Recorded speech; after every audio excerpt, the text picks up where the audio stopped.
Good morning. Today we're going to review rotational kinematics as a part of the AP Physics C mechanics curriculum. Flippin' physics. Billy, what are the equations for average and instantaneous angular velocity? The symbol for angular velocity is the lowercase Greek letter omega, and it looks like a curly W. Average angular velocity equals the change in angular position over change in time, and instantaneous angular velocity equals the derivative of the angular position with respect to time. And the units for angular velocity are usually radians per second when we use them in physics. However, angular velocity is often in revolutions per minute in the real world. Bo, what about angular acceleration? The symbol for angular acceleration is alpha. Fishy thing! Some of us call alpha fishy thing.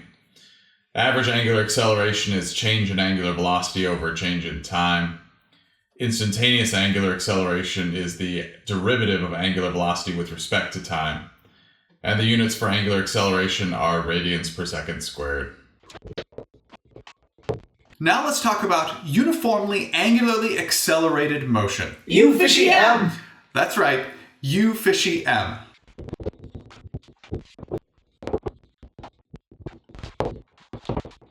These equations work just like the uniformly accelerated motion equations, and you can use them whenever the angular acceleration is constant. Class, there are how many U fishy M variables? 5. And how many U fishy M equations? 4. If you know how many of the U fishy M variables, 3. you can find the other 2. which leaves you with 1. Happy physics student!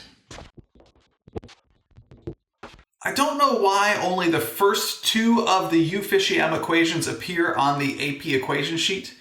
And I know that those equations on the AP equation sheet look a little bit different than the ones that I have listed here, but we already discussed those differences during the kinematics review, so I'm not going to do it again. Bobby, what is the equation for arc length and what is arc length?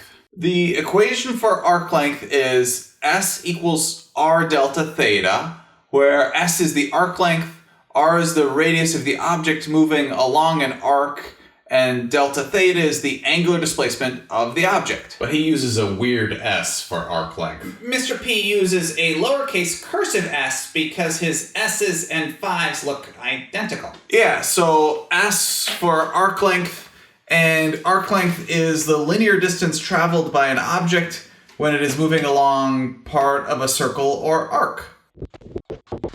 Remember, you must use radians for the angular displacement when using the equation for arc length. And speaking of radians, 1 revolution equals 360 degrees, which equals 2 pi radians. And because arc length is a linear measurement, it has linear units like meters, centimeters, millimeters, etc.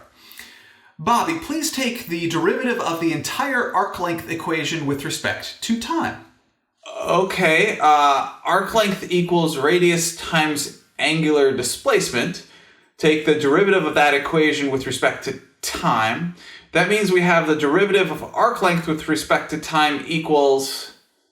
Well, let's assume r is constant, so r doesn't change with respect to time.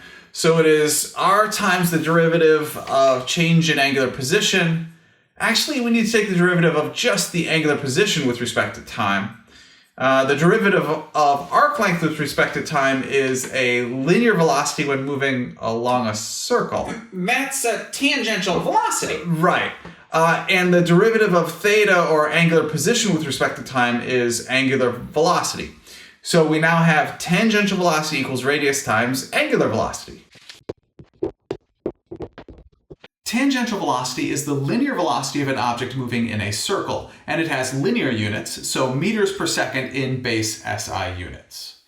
Bo, please take the derivative of the entire tangential velocity equation with respect to time. The derivative with respect to time of the equation tangential velocity equals radius times angular velocity is, well, the derivative of tangential velocity with respect to time is tangential acceleration. And the derivative of angular velocity with respect to time is angular acceleration. So assuming the radius stays constant, Tangential acceleration equals radius times angular acceleration. Tangential acceleration is the linear acceleration of an object when it's moving in a circle. So it has linear units, meters per second squared in base SI units. And both of these tangential quantities, tangential velocity and tangential acceleration, are tangent to the circle the object is describing. This means they are also perpendicular to the radius of the circle the path of the object is describing. Now, I don't know why, however, the equation for tangential velocity is the only one of these three equations which does appear on the AP equation sheet. However, it's relatively easy to remember the other two if you can remember how they are derived. And just like when using the equation for arc length, when using the equations for tangential velocity and tangential acceleration, you must use radians for the angular quantities. Now, let's take a look at the motion of this sphere on a string. We are going to assume this sphere on a string is moving with zero angular acceleration. When the angular acceleration of an object equals zero, the motion of the object is called uniform circular motion. Considering the angular acceleration of the sphere is zero, class, is the angular velocity of the sphere constant? Yes. Yes, an angular acceleration of zero means the sphere has a constant angular velocity. Class, is the linear velocity or the tangential velocity of the sphere on the string constant? No. Zero? Yes?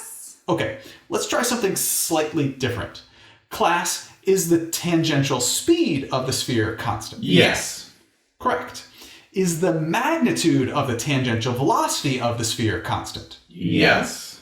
Correct. Is the tangential velocity of the sphere constant? Yes. No. No. The direction of the tangential velocity is changing the whole time, and tangential velocity is a vector. So if the direction of the tangential velocity is changing, then the tangential velocity is changing. Correct. Because the direction of the tangential velocity is not constant, the tangential velocity is changing. And because the tangential velocity is changing, there must be a linear acceleration causing that change in velocity. The linear acceleration which causes circular motion is called centripetal acceleration.